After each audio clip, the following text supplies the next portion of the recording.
Hi friends, ఈరోజు వీడియోలో piping అనేది మనం పోట్లీ బాల్స్తో వేసినప్పుడు లోపల మొత్తం లోడింగ్ పద్ధతిలో ఇలాగే ఏమీ కనిపించకుండా నీట్గా ఎలా స్టిచ్ చేసుకోవాలో చూడండి.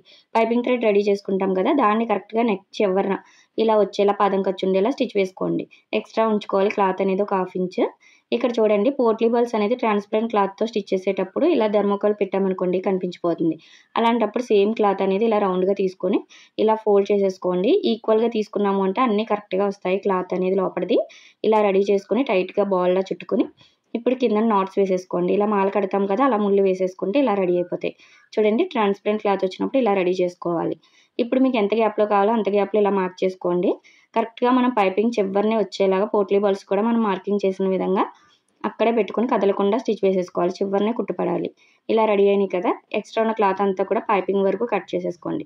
ఇప్పుడు క్రాస్ పీస్ అనేది 1.5 వెడల్పు ఉండేలా ఇలా తీసుకొని లైనింగ్ క్లాత్ అనేది కిందకి కుట్టు వెళ్ళేలా చూసుకోండి.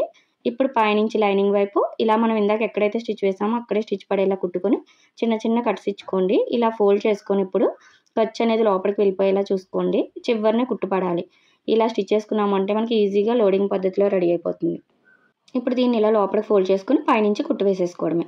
చూసారు కదా, చాలా ఈజీగా మనము పోట్లీ బాల్స్ విత్ పైపింగ్ తోటి లోపల లోడింగ్ పద్ధతిలో రెడీ చేసుకోవచ్చు. ఫుల్ వీడియో ఇంకా క్లియర్గా కావాలి అంటే కింద లింక్ అనేది ఇస్తాను. మనకి కింద ప్లే బటన్ ఉంటుంది, దాన్ని క్లిక్ చేశారంటే ఫుల్ వీడియో వస్తుంది.